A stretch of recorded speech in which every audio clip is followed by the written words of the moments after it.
Welcome to the Golden State Media Concepts College Football Podcast, your ticket to all things college football. Are you looking to get your college football fix? Looking to get the latest news on your favorite school's team? Join us as we talk college football from the national championship to college rivalries to bowl games to the Heisman Trophy to which conference is the best. We've got you covered for the Big Ten, SEC, Big 12, Pac-12, ACC, and everything in between.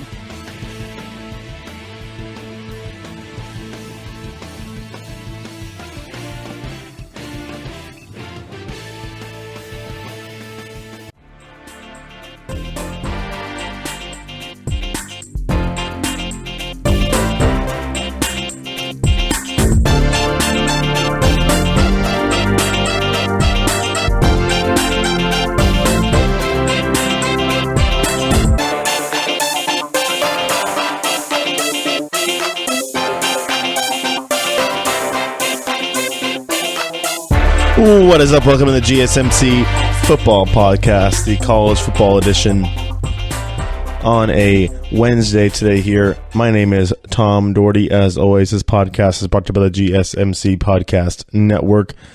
As we have some stuff to get to today, obviously everything coming off that Urban Meyer thing, we're going to let that be, as it's obviously nothing really came out since Monday new, as we're just basically in this investigation. And we're going to wait for it to run its course, and then what will happen will happen. A lot of people will think that he's done. A lot of people think he's going to be out of a job. I think that he lied.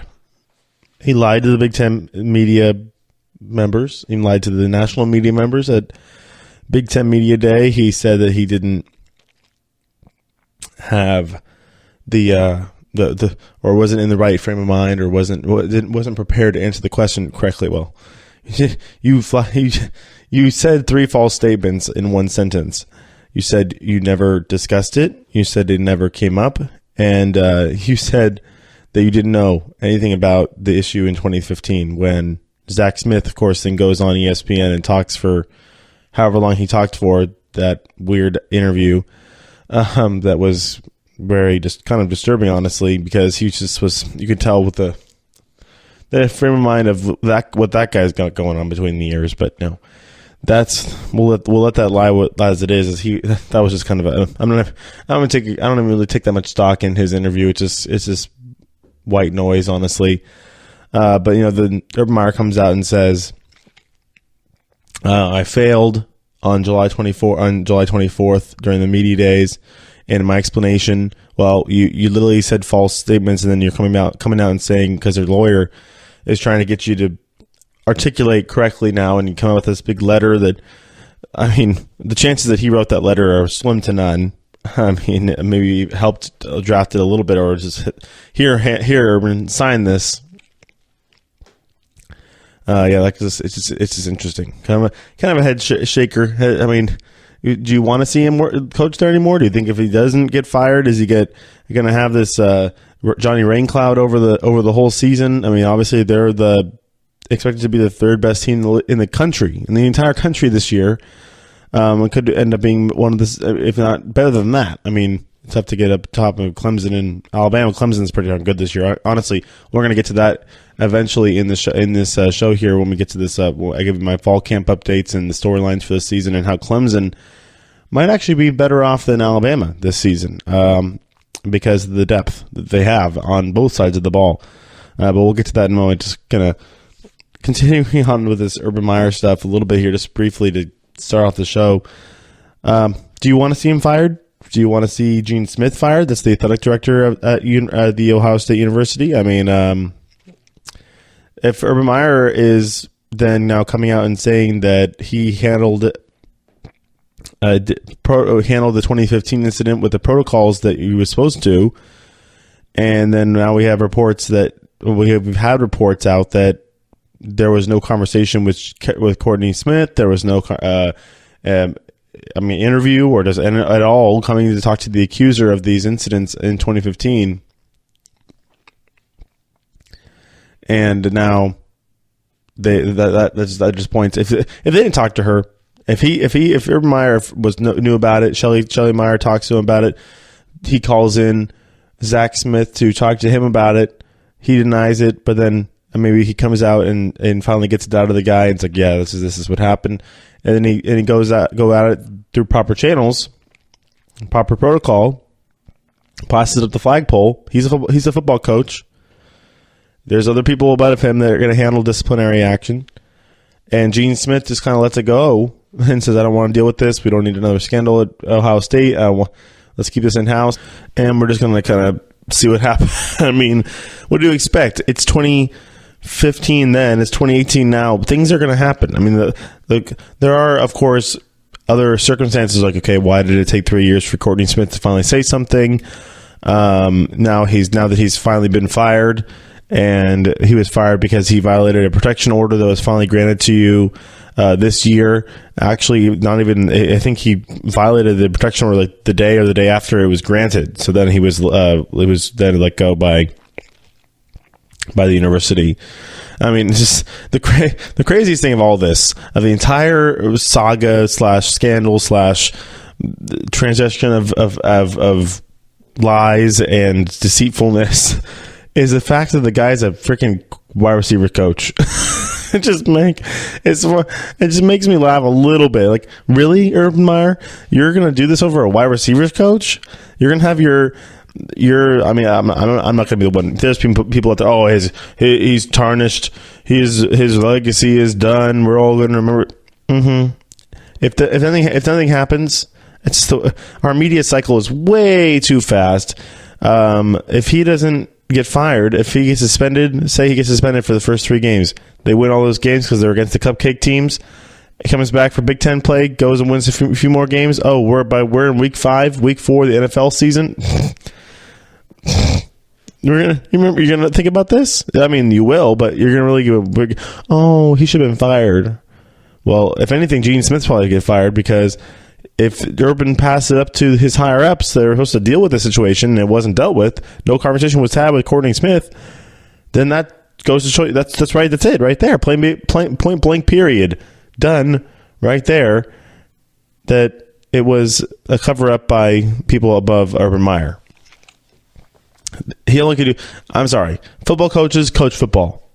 You're not an NFL head coach where you have a lot of overreaching power in the program in your organization, along with the GM and the owner. That's kind of a 3-pronged thing. You have an owner, a GM, and a head coach.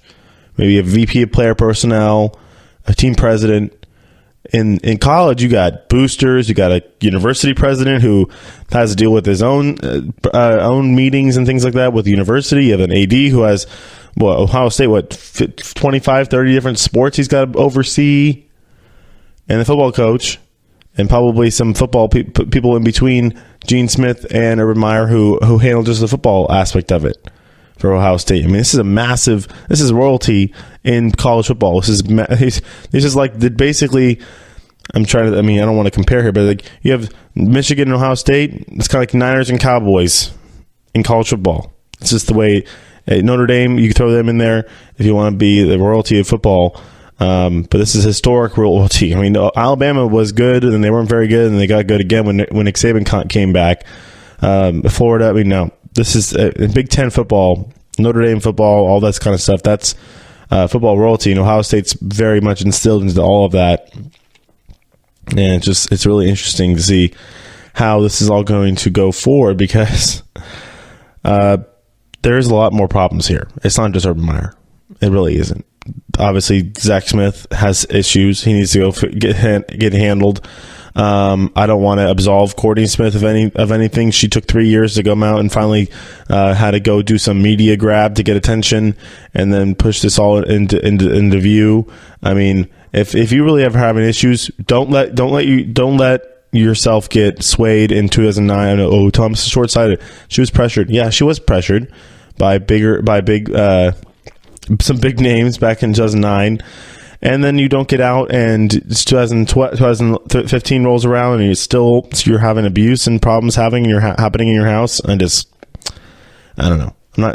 Believe me, there's people out there who are like, oh, she's asking for it. Oh, she's doing this. No, I'm not going to say any of that. No, that's not what's happening. But there is a sense of safety that you want to have in your life especially if everything is true that she's saying, and he's choking her against the wall with her kids clinging to her legs. How long did it take you to get a protection order? 9 years after the initial 2009 incident? And then you finally dropped the charges, and then you called the cops multiple other times after that and never pressed charges? I mean, if he's really doing something, then you should do something for yourself. Help yourself out. I know that there's a lot of stigmas and everything like that, but big picture. And now you're going to use the media to try and get some to name drop and get some headlines going your way. Well, it is what it is, and maybe drag down a legendary coach. I mean, I'm not saying, believe me, Urban Meyer, yes, while he's is a successful coach, he doesn't have a clean record by any right. He had 31 players at Florida get arrested. He was Aaron Hernandez's coach. This is a guy who's, believe me, Aaron Hernandez thing is a completely different story. I can't put that on Urban Meyer. That's a different story. But still, he was there with all those guys, and it was definitely an interesting little program going down in Florida right there.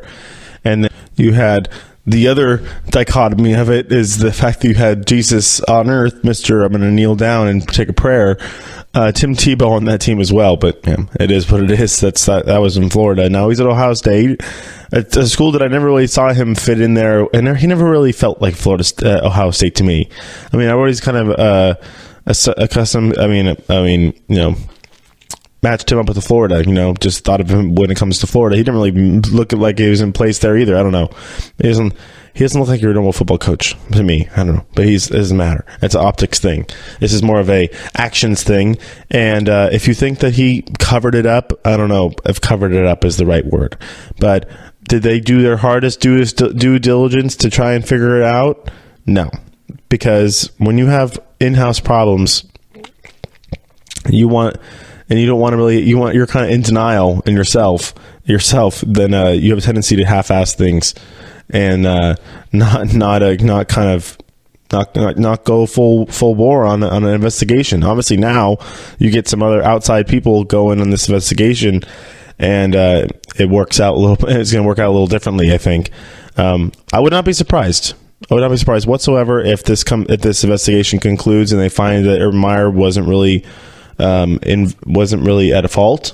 I mean, if it was more of a systemic thing of the university fabric in itself, I'd find that much more reasonable, I think, and much more. I would not be surprised at all if that was what kind of worked. And my whole comparison to an NFL team, obviously, an NFL team, you're dealing with paid athletes. You're dealing with professional athletes. You're dealing with all these coaches they're all making a lot of money, versus in college, the coaches are the high profile. It is a coaches league in college football. At most professional sports, it's all about the players. Obviously, coaches get in the NFL, there's a lot of high profile coaches as well. But in college, the turnover is too much and too great. Urban's been there since 2011. He's won a national championship, and that could save his job. I mean, he's only lost 8 games. What's he like 42 and 8 or something like that in his time at Ohio State. So there's a reason why Bob Stoops I don't know. Like, I'm not going to speculate onto what the contract negotiation were going, or some sort of communication between the university and Bob Stoops to try and see if he was interested in replacing Urban Meyer if necessary. But I'm thinking that those might be put on hold, obviously, during the investigation, you think. And then, of course, if things were to transpire negatively for Urban Meyer, then you probably would see the university get involved in that. My question is, if it is a systemic issue and the university is found at fault wholly, is there going to be sanctions? Are we going to have sanctions involved? This is not quite, obviously. I mean, I don't think so, because Penn State had sanctions put down for Sandusky's stuff, and they were actually taken off. So I don't think we're going to get that far, but this is a problem. Believe me, we've had domestic violence in the news a lot with in sport, connected to sports. It's not something we want to see in our sports. Obviously, it's not something we want to see at all anywhere in the news, and it's something that unfortunately happens in this country. And Zach Smith's got to go get some help, and I hope he does, because Everybody has a chance to make a second to have a second chance, or I guess maybe a third or fourth chance for him, but or not. He can go figure himself out. But Urban Meyer, I'm thinking if I was to put a percentage on it, maybe 60-40, he's good. Maybe even 70-30, he's good, because I really do think that it's going to be put on more of a hole in the university than just himself, especially if he's telling the truth this time around, saying that he went and followed the correct protocol after the incident in 2015 that he actually did know about and discussed with Zach Smith about, in order to try and get out ahead of it at least, or deny it, or whatever they were going to do about it. All right. That'll wrap it up for the segment. We'll come back after the break, and actually, we're done with that. I'm done with this Urban Meyer stuff. We're going to get into some QB battle stuff. They're happening all over the country, as well as fall camp news and some storylines coming into the season. So everybody stay tuned, and we'll be right back.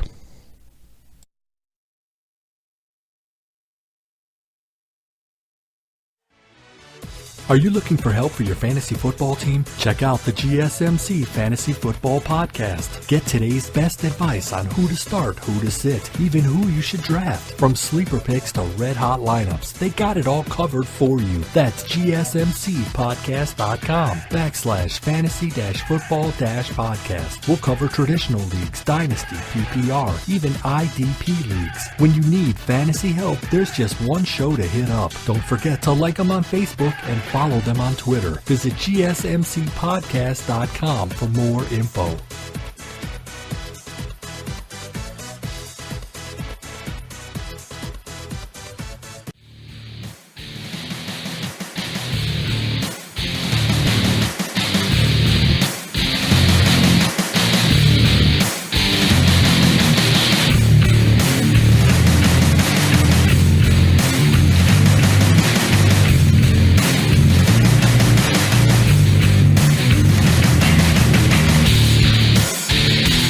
All right, welcome back to GSMC Football Podcast on a Wednesday today here.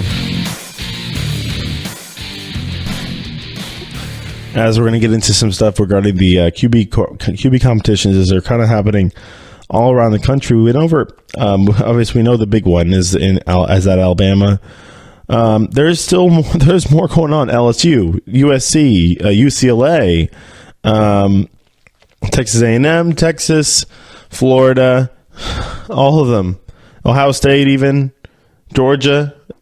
I mean, Georgia, not really, because Jake Fromm is coming off of a national championship appearance in his freshman year. But they have the number one quarterback in the 2018 recruiting class. So that's Justin Fields, and he's at Florida.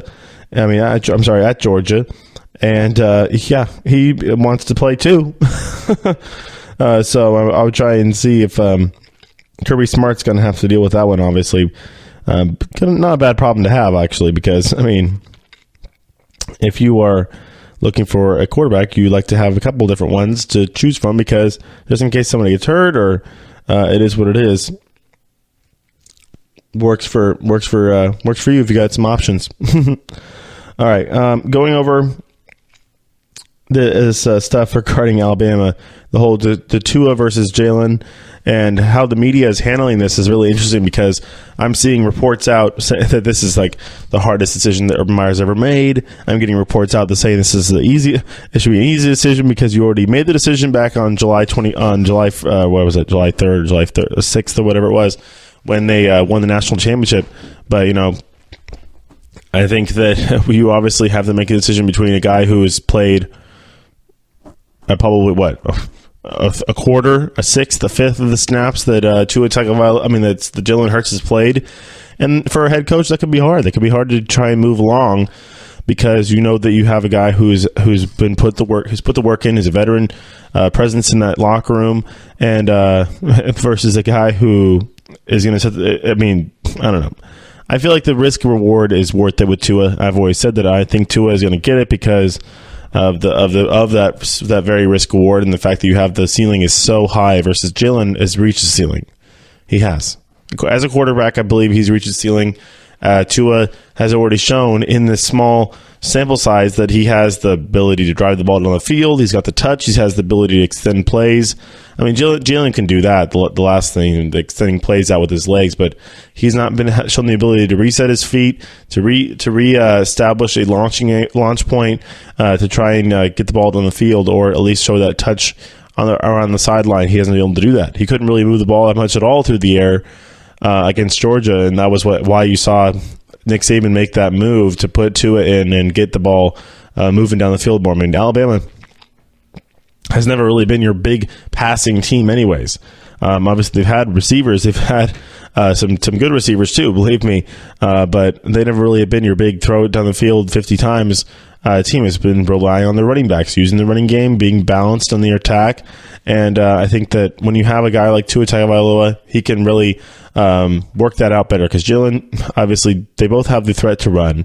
But Jalen, you can kind of make him be more one-dimensional when he plays quarterback. You saw what happened against Georgia. He became really one-dimensional, where he was really just kind of running those little sweep plays, looking down the field, and if he didn't see anything in a few seconds, he'd just take off and get a few yards. And that wasn't really working very well because Georgia has a guy named Roquan Smith, or had one, and he was able to go and make those plays along the edges. So, I mean, if you want to go out and see Tua sling the ball around, I think he's a little more threat. And the more threats you have, the more you thin out the defense. If the safeties can creep up and they don't have to worry about Jalen Hurts throwing over their heads or anybody running by them, they can creep up. They can play aggressively in the running game as well, play downhill on the ball. Versus Tua Tagovailoa, if you're those safeties, you have to be true to the play because he can very easily run play action. You jump on that running game, you jump on the play action, now you've bitten, and you're toasted. Because all it takes is a quarter, a half step, a quarter step bite on those play action plays, or maybe a couple yards just running in pre-snap if you think it's a running play. And that receiver is going to be by you. Calvin Ridley would be by you. Obviously, he's not there anymore, but he's still got his brother. Well, actually, no, his brother plays for Georgia, right? Yeah, the Ridley brother plays for Georgia. That's funny. They played against each other. That's right. They played against each other in the championship game.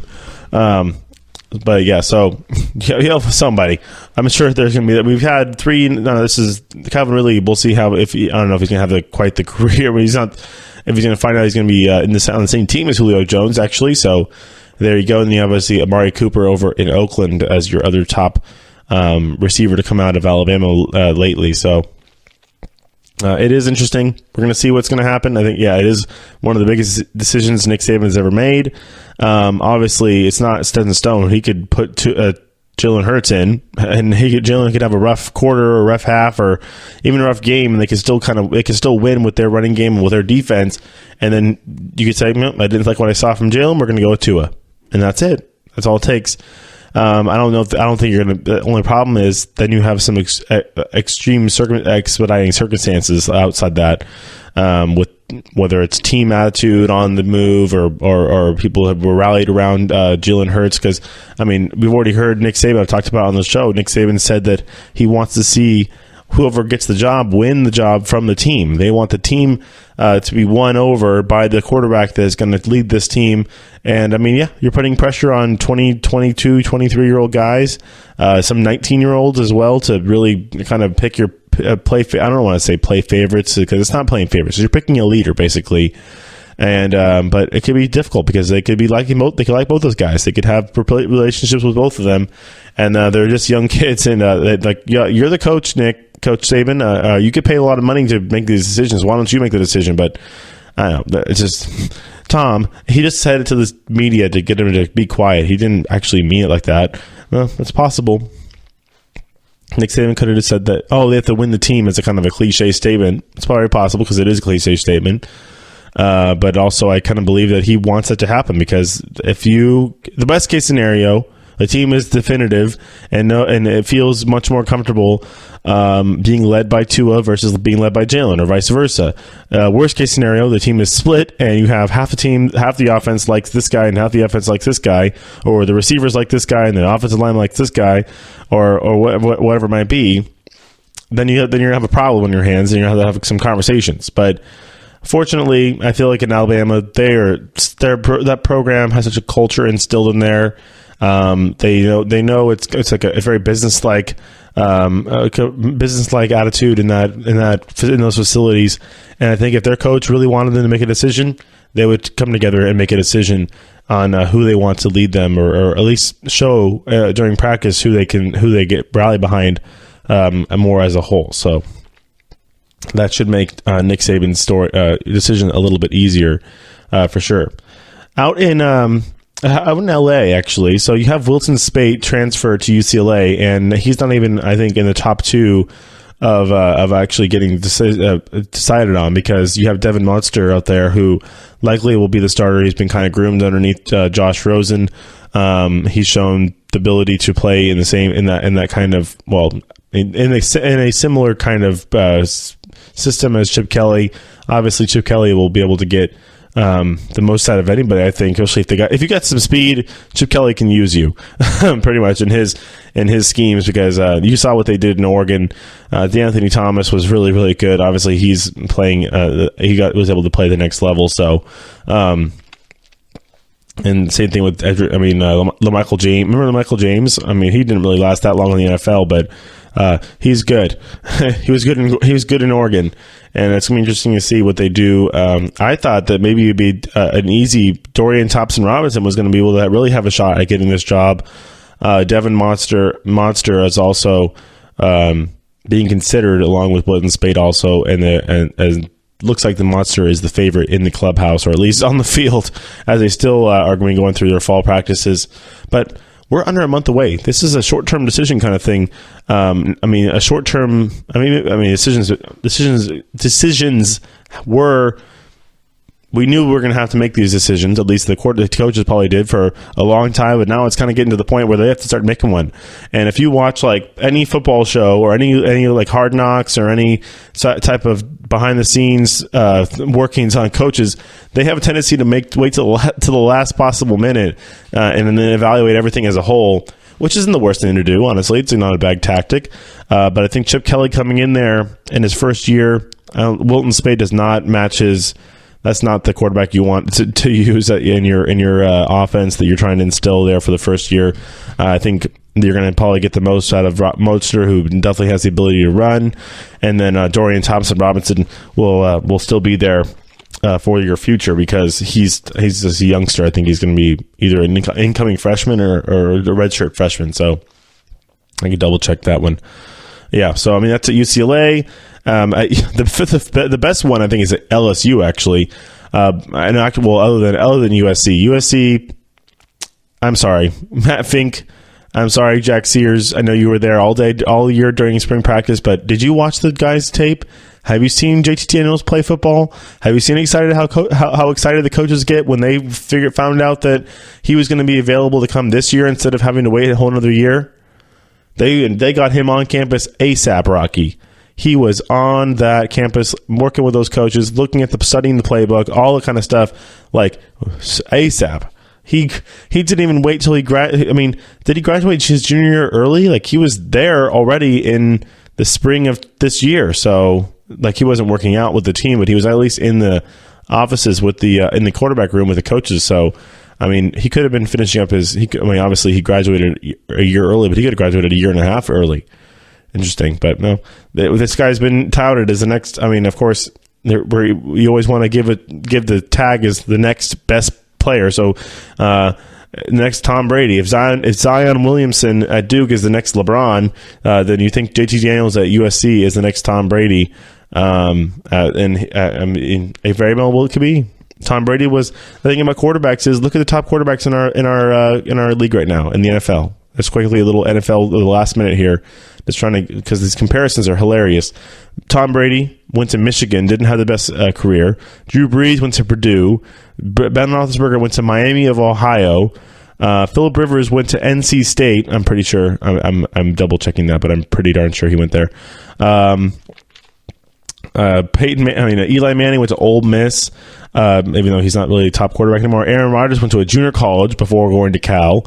Aaron Rodgers went to Butte Community College, just east of Chico, and then went to Cal Berkeley. I'm trying to think here. I mean, obviously, all your other guys, maybe obviously Marcus Mariota. So the younger players, obviously. I mean, you look at Carson Wentz. Carson Wentz went to South Dakota, right? South Dakota State. I'm pretty sure it was South Dakota State, not North Dakota State. I always get those mixed up. But yeah, they can come from everywhere. So just because you went to USC, I mean, USC quarterbacks honestly have had there's been literally one USC quarterback has had a whole career success, and his name is Carson Palmer. And he just is finally retiring now. But that's it. Martin Leinart, Mark Sanchez, he had a good defense for like 2 years, and that's why they were actually decent. And then Matt Barkley, nope. Matt Leinart, nope. I mean, just John David Booty, really go there. So JT Daniels, can you change the trend? Maybe you're the next Carson. I think the better comparison, maybe he's the next Carson Palmer. There you go. That's not a bad thing. He won the Heisman Trophy, so you never know. All right, that'll wrap it up for this segment. We'll come back after the break and do some more talk on our storylines for the fall camps, as that's what we'll probably be doing for the rest of the show. So everybody stay tuned, and we'll be right back.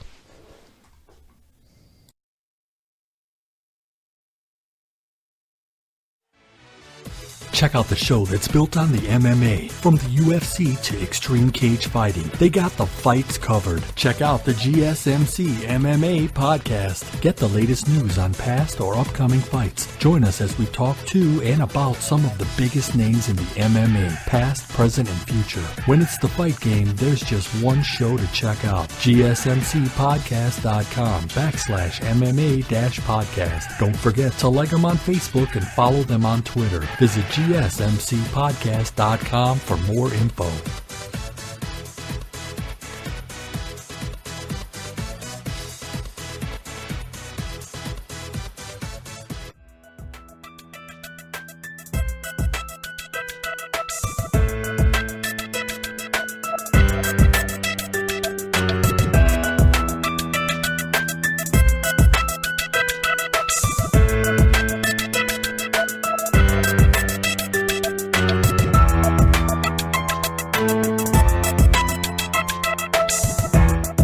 All right, welcome back to GSMC Football Podcast on a Wednesday today here.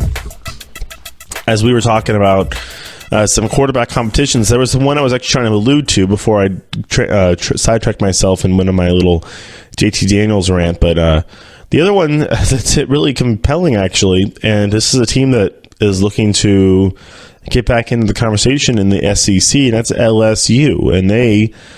whether it's a coaching situation that they kind of are just kind of getting through this whole post-Les Miles thing, and Ed Orgeron is the guy they like, and Ed Orgeron is the guy that's there. And while some people think that he might not be the best X's and O's guy, he's definitely a hype guy. He's an energy guy. He's a hype guy. He's going to get your players ready to go. And Joe Burrow is there now, and Joe Burrow has shown a lot of talent, and Joe Burrow has shown a lot of potential playing at Ohio in the time he was able to get on the field at Ohio State.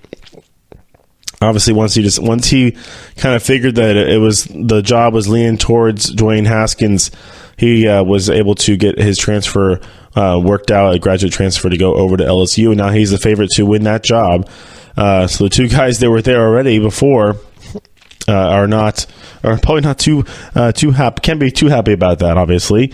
But I think you'd probably understand. Like, we're going to get a top guy from a top university, and he's going to be helping us out this season.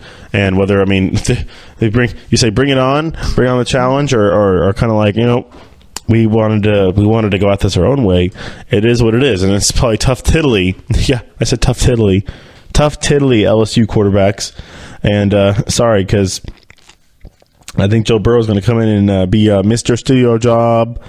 Oh, Mr. Studio Job. There you go. It's the one time you hear me sing on the air. But LSU quarterback situation is quite interesting because I think Joe Burrow is probably your best option. I think that he's probably your best option because you didn't really have anything. And, obviously, Joe Burrow is exciting fans, and fans, they just want to win. I don't think it's not like, oh, my God, you're unseating a legendary quarterback. You came out of nowhere. What do you do? What's going on? Our quarterback, no, they don't really know who are the other two guys. I mean, I know the names of the other two guys I'm pretty sure at Texas. I know Sam Ehlinger and I can't remember the other guy's name. I know the two guys at USC that are going to be probably SOL basically. But so it looks like that at LSU. I mean, Burrow transferred to LSU. You have Danny Etling was the quarterback last year. So looking at this LSU transfer, Burrow's comments on this was like, well, I came here to play. I didn't come here to sit on the bench for 4 years. I'm a pretty good quarterback. I want to play somewhere. And yeah, he is a pretty good quarterback. You've seen some of his tape. And he's kind of sat and waited. I guess he sat and waited for a while behind JT Barrett and kind of was an unknown guy. So, I mean, yeah, he spent the last 3 seasons as a backup for Ohio State. And you even saw, the thing is, Miles Haskins, when JT Barrett got hurt, Miles Haskins was the guy who played last year. So Joe Burrow even had to wait about that. So it looks like that you're going to have at a school that's touted some of the best NFL players in the league. I mean, they've had some great defensive players, some receivers out of there. That's kind of the wide receiver university where you have Odell Beckham and Jarvis Landry. All there. Ruben Randall as a receiver. So, I mean, they've had some different options there at LSU, and they haven't really been able to do much on the offensive side. And because I think it's a quarterback situation, and finally they're going to get a quarterback in there that's not Zach Mettenberger. Sorry, he's all right, or Brandon Harris or Danny Etling or anything like that. So you're going to get a guy like a Joe Burrow in there to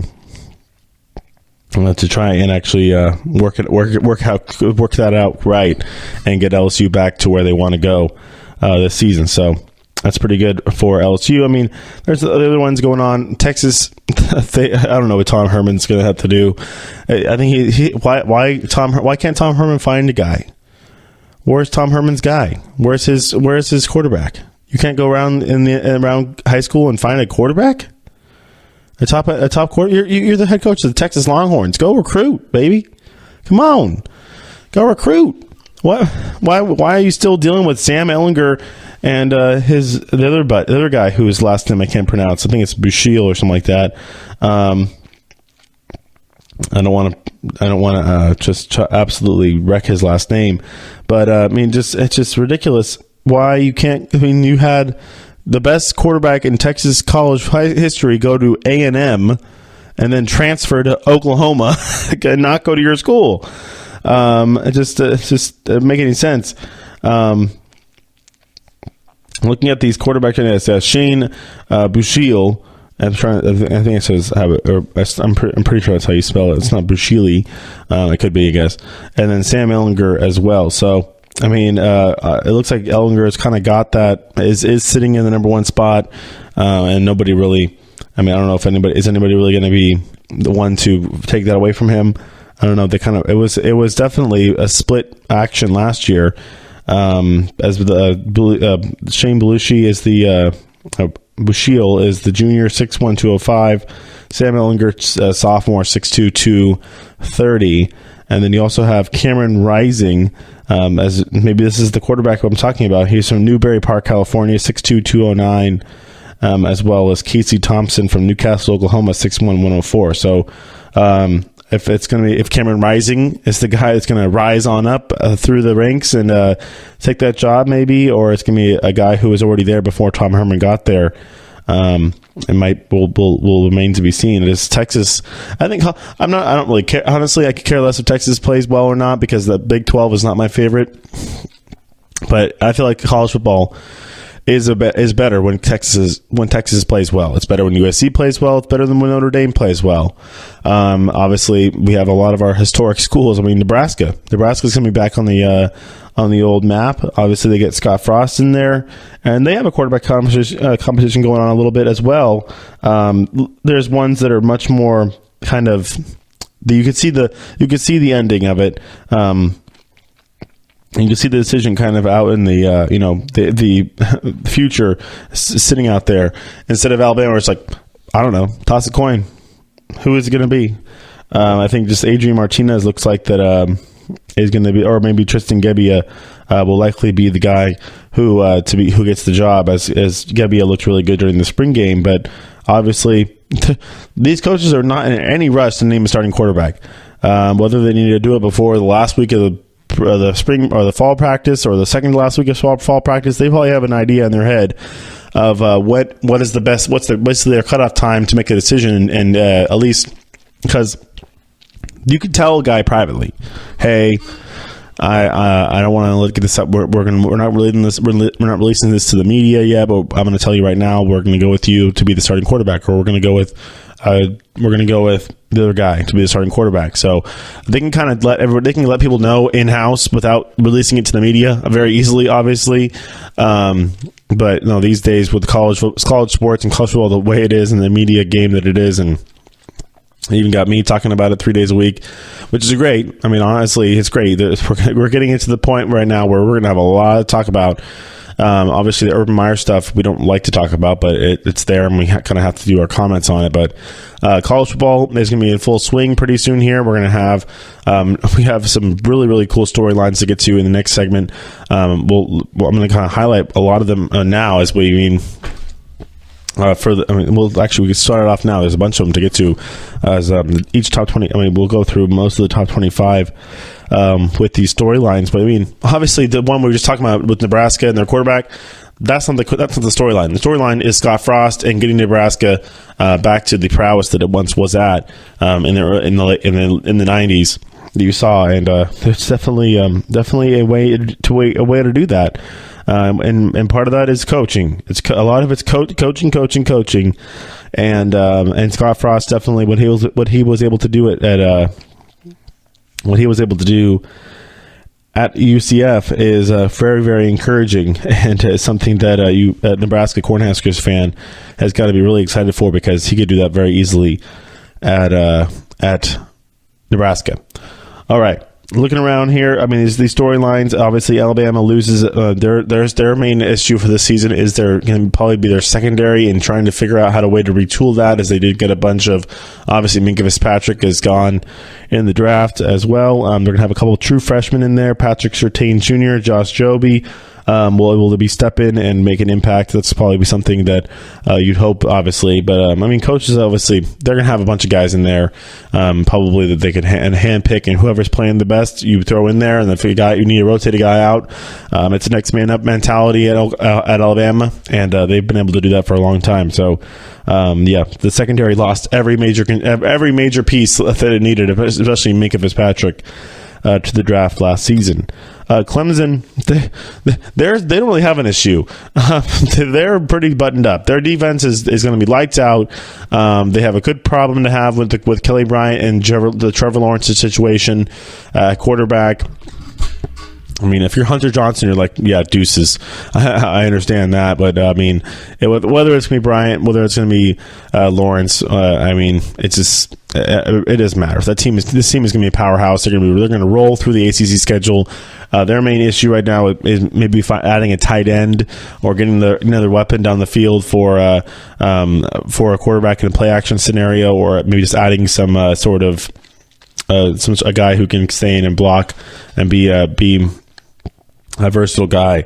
Right now they have a guy named Milan Richard. He returns. He's the most experienced. They also have a guy, Garrett Williams, and the freshman Braden Galloway as well at that position. So whether they're looking for a guy to stay in a more block, give Kelly Bryant some more help, or be another weapon down the field, remains to be seen. But that team, I mean, if that's your issue, you're sitting pretty good right now.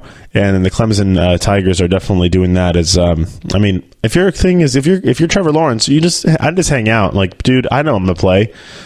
He's a senior. I got 3 years ahead of me in this for this team, or 2 years if you want to leave after junior year, of course. But if I was Trevor Lawrence, I would not. I mean, obviously, you're chomping at the bit to play. You want to get on the field, but I would not be in any rush. You want to try and give Kelly the most support you can give. Let him finish out his career. He's a talented guy, but then again, if you're there, you're ready. You just kind of keep that very even keeled, calm mindset in your head where you're just like, I'm just going to let this roll out. I'm ready to go. I know I'm prepared. I know that my body is the way I want it to be. I know that I have the skills that I need to succeed. But this guy is the starter right now. Coach made a decision. I'm going to respect coach's decision, and I'm just going to be there waiting in the wings and be the biggest support. And that's the kind of the mentality you have to have as a backup quarterback, or as like maybe the next man up, as a guy who's being groomed, or whatever kind of word you want to use. I mean, we have a lot of that situation in the NFL. Actually, you don't get it as much in college because we have all these quarterback competitions going on, and you rarely have a guy being groomed really in college underneath another starter. So, all right, everybody. I mean, actually, this might happen in Georgia as well with Justin Fields. But I mean, the thing is, instead of having a senior and a freshman, it's a sophomore and a freshman, and that can be kind of an issue. All right, that'll wrap it up for this segment. We'll come back after the break and finish it off with the rest of these storylines from the college football world, especially. So, everybody, stay tuned, and we'll be right back.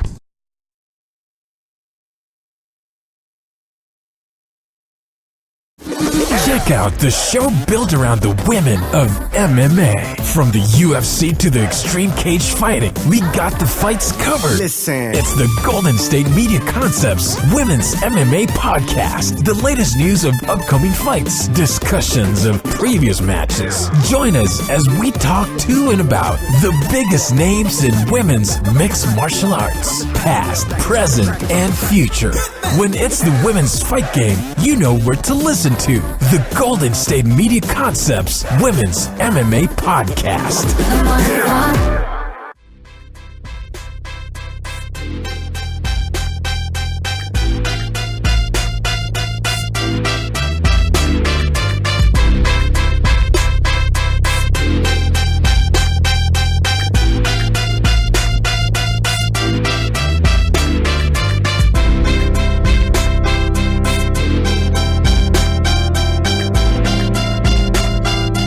All right, welcome back to GSMC Football Podcast, the college football edition on a Wednesday today here, middle of the week talk, as we are covering some storylines coming into the season, looking at some fall practice stuff, as everybody is in a full swing of practice right now at their respective campuses around the country.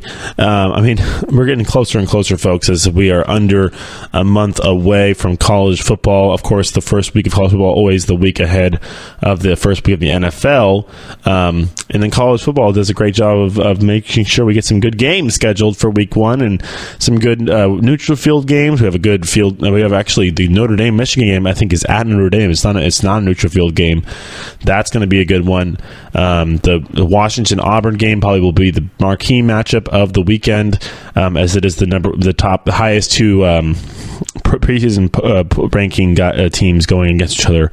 As I think Auburn's around I think they're 9 against number 6 Washington. So that's going to be a good one from Dallas. So Arlington, and at Cowboys or AT&T Stadium in Arlington, Texas. Then you have Alabama and LSU, and then I think what is it? Not LSU. Alabama and Louisville. LSU is playing Miami, and then who is playing Florida? Somebody's playing Florida State. I think it's Texas A&M. I think somebody's playing Florida State on the opening day. Football schedule. I've looked at their schedule. How many times did I look at the dang schedule? Probably a million. They play Virginia Tech. Okay, well that's actually a conference game to start off the season. Somebody's playing Texas A&M. Maybe it's Florida. No. Nope. Oh, they're playing Clemson, and that's actually week 2. Okay, so they don't start out. The Clemson Texas A&M game is week 2. Okay, I knew there was one big matchup in week 2, and that's it. All right, cool. All right, so going into continuing our storylines for the year, as we were left off on. Actually, we only got through a couple different schools. We're now on Ohio State, and of course the Ohio State stuff, the big elephant in the room, the future of Urban Meyer, that becomes the storyline for Ohio State, when I think the storyline should have been the transition from JT Barrett to Miles Haskins, and seeing if you can have a seamless transition, and see if you can try and obviously get revenge I don't know. You're going to get revenge on the CFP by being better than last year and making it easier for them to put you in the college football playoff? No. You're going to win your pack. They're going to try and win their conference again and cross your fingers and hope that you get in again. You get in because Ohio State has been now we've already had 2 fourths. We've already had 2 4 seeds win the national championship. That's why we needed this college football playoff badly for us, please, because like I said, 2 teams. Ohio State, when they won, they were a 4 seed. When Alabama won, 4th seed. So that's why they had none chance to make it to win a national championship in the previous format. So obviously now for Ohio State, it's making sure that your head coach is still going to be your head coach this season, or if he's going to have some sort of suspension to cut the cuts into the season at all. We'll find out about that in a matter of days. But I mean, I was thinking that my storyline for Ohio State would be Myles Haskins getting turnover, Nick Bosa taking over that defense, and being basically the next his brother, and becoming a dominant force in the Big Ten and winning your conference again and trying to get in the conference and getting into the college football playoff, because that's what this team is destined to do, and that's what this program has been able to do, pumping out teams of 10 wins or more, 11 wins. Here we go, boom, boom, boom. National championship. I mean, they won a national championship as a 4th seed with a third string quarterback. I mean, yes, Cardale Jones was very good, but he was their 3rd string quarterback, and they won the national championship. He was also a freshman. All right, going the next is Georgia. Of course, Georgia. This actually. I have to appreciate ESPN and my research. Of course, ESPN. I try. ESPN comes out with these storylines once a month or something like that, and I try. I'll use them a little bit to kind of shape my talk, and I have ideas of what I want to say anyways first. But I mean, this is kind of helping, just getting some actual names, because the college football, there's so many names out there. I can't keep track. I got NFL in my head for the fantasy football show. If you guys play fantasy, guys and gals out there play fantasy football. I also do a fantasy football podcast on Tuesdays and Thursdays for this. So you could, wherever you find this one, it's probably, if you typed in GSMC Football into your podcast app or whatever you search to play podcast, just type in fantasy in the middle there, or it'll probably come up anyways when you type in football. And that's also my show over there. That's actually just me. I'm the only one who does the fantasy football one. Jesse and I kind of share the football podcast because he does the regular football show and I do the college football edition of this show. So just letting you a little impromptu plug right there, but I'm done plugging my own show. But I have enough names in my head. I can't keep all the names straight sometimes in college football, but this definitely helps. But I do know who Justin Fields is. I know who that is, and he's going to be. I mean, honestly, there's good problems to have. I don't know if this is a good problem. Is this a good problem to have? Yeah, I know having 2 really good quarterbacks. It could be, I mean, obviously injuries happen, so you don't want to wish anything on the thing you have. It's called more of a safety blanket than a good problem to have, because you want to get Justin Fields on the field, and in order to do that, you might have to either work it out with a 2 quarterback trick plays, or rotate them out, or I mean, I don't want to say wait for an injury, but how else are you going to get them? What are you going to do? What's Kirby Smart going to do? And if like I said, they could do double passes, or they could try and see how it's going to work. Obviously, Fields is not going to be redshirted, according to Coach Smart, and it's definitely going to be interesting to see how Jim Chaney gets ways to get Fields on the field. Like I keep saying it, and I have to enunciate it because it's Fields on the field, Fields on the field, Fields on the field. There we go. 3 times fast, or 3 times fast. I think it's going to be a way to get kind of a quasi wildcat where he can run and also be a threat to pass the ball if the running lanes are taken away. All right.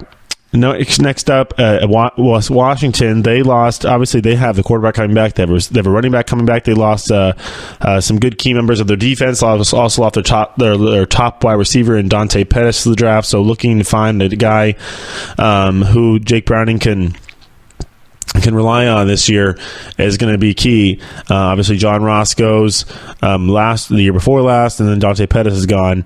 As those were his two guys, those were his main guys throwing the ball to. But I'm sure that you can find somebody. They'll find somebody. Chris Peterson's a darn good recruiter, and he'll get players in there. Washington's a fun. I mean, it's always nice to recruit for a school that is a cool campus and is a beautiful area. I mean, who wouldn't? I know Seattle rains, but you're playing football. You don't care. It rains. But Seattle's a beautiful city. Who wouldn't want to go to UW? I mean, you got a brand new redone stadium. I mean, Husky Stadium is beautiful. You're right on the water there in northern Seattle. Beautiful campus. You've got some beautiful Nike gear. Good colors. You got purple and gold. What's wrong with that? I mean, why would you want to go to Washington? So, I mean, other than the fact that maybe you're up in Washington, you have to travel a lot. But, I mean, Pac-12, honestly, you're not really going that far. As far as you're going to go is maybe as Arizona down the coast. So, I mean, or if Colorado, Boulder, I mean, whatever's further. But still, nothing crazy. Probably their farthest they're going to go is to Texas for the first game of the year. But no, just my point is that they're going to get somebody in there, and I'm sure Jake will have someone to throw to because, I mean, knowing Jake and seeing who he threw to in high school, we had 1 year where we had a guy who was like 6-something. Everybody else was short, and he was still able to. I mean, his number one receiver in high school was a kid by the name of. He had a bunch of them, but Troy Knox 1 year. I actually played baseball with this kid. He was my catcher in high school as well, Troy, and he played slot receiver for Folsom, and they got a lot of touchdowns their junior year, and I watched him play firsthand. I was right there on the field taking pictures. That was what I did for the newspaper because I was playing baseball in the baseball season, and in football season I was on the field writing about it. So, I mean, this is a guy who will find an opening. He doesn't care. He throws the ball to. He picked out John Ross. Obviously, he picked out Dante Pettis. Those are two NFL talents right there. John Ross broke the record for fastest receiver. I mean, 40 time. I think, did he break the record over like the record? I think he did, like the record. Yeah, and then obviously you've seen what Dante Pettis can do, and I'm excited to see him play for my Niners. So we'll be getting on that again in the next few weeks. I think Washington will be just fine. They'll figure something out, but that is their main issue right now in their storyline. Wisconsin, I think they need to navigate their schedule correctly. Also, restoring up their defense. They got some cornerbacks taken off and left last season. They aged out or got drafted or whatever. But yeah, so Nick Nelson, Derek Tyndall, both have gone as those were their top guys, and you're going to have to deal with a sophomore. Also, he handled some reps. That was Dante Kiari Williams handled some reps. He's going to be coming in. I think it's going to be the sophomore now, but I mean, you lose your two top guys as obviously the gaps that get plugged in the SEC or in the other your blue blood Big Ten schools really quickly when they leave. That doesn't happen as much at Wisconsin. You have a couple years in between to get guys either coached up or lift, get them to a good weight or playing weight or playing lifting or strength to play or whatever it is to get ready to play. But this is going to be a program that doesn't really doesn't really breed that many players. I mean, at least in the secondary, it gets linemen though. They're going to be just fine on the second in the linemen in the pass defense. As obviously last year they were very good. At the pass defense, but they just they don't have the bodies like they did last year, coached up quite yet. Number 7, Oklahoma. Obviously, I think the biggest storyline is keeping Kyler Murray safe, but I mean, and healthy. I guess it's the A's problem to have, not theirs. But I mean, if you're Lincoln Riley, like I said, you're gonna have. I feel like Billy Beane's gonna be on your line, or maybe the A's, they take a calculated risk and they know what they know what the outcomes what could happen, and they are prepared for it. I don't know how. I mean, honestly, I'm just speculating how much the A's could be in contact with the University of Oklahoma, but he's their player. They paid him a lot of money. Kyler Murray did, and we got to make sure he's healthy coming out of the season. Other concerns, Oklahoma are getting their secondary refurbished as the safety concerns have happened as they've already had to move a corner over to safety, and then also have the big guy Brandon Radley Hiles. He was the newcomer of the year in the Big 12 last year, and he's going to be at nickelback this year. So that's kind of your safety / third corner as well. And then we'll get through a couple more here. We'll get through get to the top 10 at Penn State. And you get some obviously that's a lot of turnover happening right there. If they're going to use some true freshmen, we'll see if they're ready. Miami's got to get their offensive line shirt up a little bit more. And then at Auburn, their receiver core probably needs to get a little more shirt up, as Jarrett Stidham doesn't really have anybody to throw to right now. Eric Stove and Will Hastings are both recovering from knee injuries, and there really hasn't been a go-to guy in this position for a bit. So Jarrett Stidham will have to make things work with what he's got at Auburn. All right, that'll wrap it up for the show, guys. Everybody, hope you enjoyed this one, as I had fun talking to you guys today, as we'll come back on Friday and do another edition of this college football edition of the GSMC Football Podcast, and then we'll send you out for the weekend. So we'll be back on Friday. Everybody have a good middle of your week. Happy Wednesday, and we'll talk to you later. Bye. You've been listening to the Golden State Media Concepts Football Podcast, part of the Golden State Media Concepts Podcast Network. You can find this show and others like it at www.gsmcpodcast.com. Download our podcast on iTunes, Stitcher, SoundCloud, and Google Play. Just type in GSMC to find all the shows from the Golden State Media Concepts Podcast Network, from movies to music, from sports to entertainment, and even weird news. You can also follow us on Twitter and on Facebook. Thank you, and we hope you have enjoyed today's program.